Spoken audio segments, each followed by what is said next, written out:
এই গানটোৰ ভিডিঅ'বোৰ আপোনালোকে চাইছেনে? জুবিন গাৰ্গে গোৱা হেঙুল থিয়েটাৰৰ এই গানটো আচলতে 18 বছৰ পুৰণি। শুনকচোন হেঙুলৰ প্ৰযোজক সংকল্পজিৎ হাজৰিকাৰ মন্তব্য।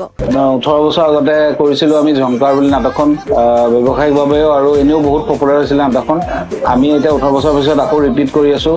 গানটো মিউজিক কৰিছিল পলাশ সূৰ্য গগৈ আৰু জুবিন দাই গাইছিলে আৰু মানে জুবিন দাই আমাক যিমান গান দিছিলে তাৰ ভিতৰত এইটো এটা মানে one of the most popular song আছিলে। মিউজিকৰ প্ৰডাকশ্যনটো নতুনকৈ কৰা হৈছে, ভইচটো ৰাখি পেলাই এইটো এটা প্লেন কৰিলোঁ আমি কৰিম বুলি। ভ্ৰাম্যমান থিয়েটাৰৰ জগতত হেঙুল বিশেষ কিয় জানেনে?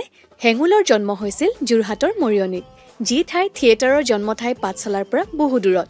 তথাপিও হেঙুল এতিয়া ভ্ৰাম্যমানৰ এটা জনপ্ৰিয় দল। আগৰ বছৰবোৰৰ দৰে 2026-27 নাট্যবৰ্ষৰ বাবেও সাজু হৈছে হেঙুলৰ দল। এইবাৰ নাট্যকাৰ ৰাজদ্বীপে লিখা প্ৰাণৰ শিল্পী জুবিন গাৰ্গৰ নামত উৎসৰ্গিত ঈশ্বৰ পুত্ৰ আৰু প্ৰণৱ বৰুৱাৰ ডক্টৰ 420 আৰু 2009-10 নাট্যবৰ্ষত অতি সমাদৰ লাভ কৰা অভিজিৎ ভট্টাচাৰ্যৰ ঝংকাৰ নাটকখনো পুনৰ চাবলৈ পাব হেঙুলৰ মঞ্চত।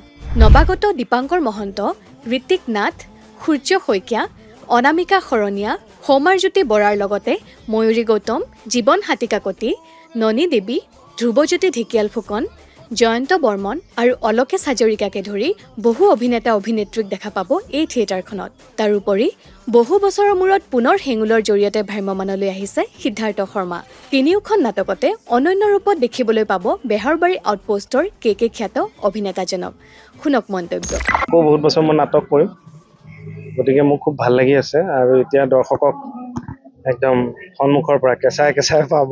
আগতে টিভি জৰিয়তেহে পাওঁ, এতিয়া দৰ্শকক মুখামুখিকৈ পাম, তেওঁলোকেও আমাক পাব। মোৰ সৌভাগ্য, তেওঁলোকে মোক বিশ্বাস কৰিছে আৰু ময়ো গোটেই গ্ৰুপটোৰ লগত আমি মিলি সৰ্বমুঠ হেঙুলে আমি চেষ্টা কৰিম যাতে দৰ্শকক সেইখিনি বিনোদন দিব পাৰোঁ। আৰু তিনিখন নাটক লৈছে, তিনিওখনৰে সোৱাদটো বেলেগ হ'ব। এনেও হেঙুলৰ অলপ ব্যতিক্ৰম হয়, নাটকবোৰ ব্যতিক্ৰম হয়। চিত্ৰবন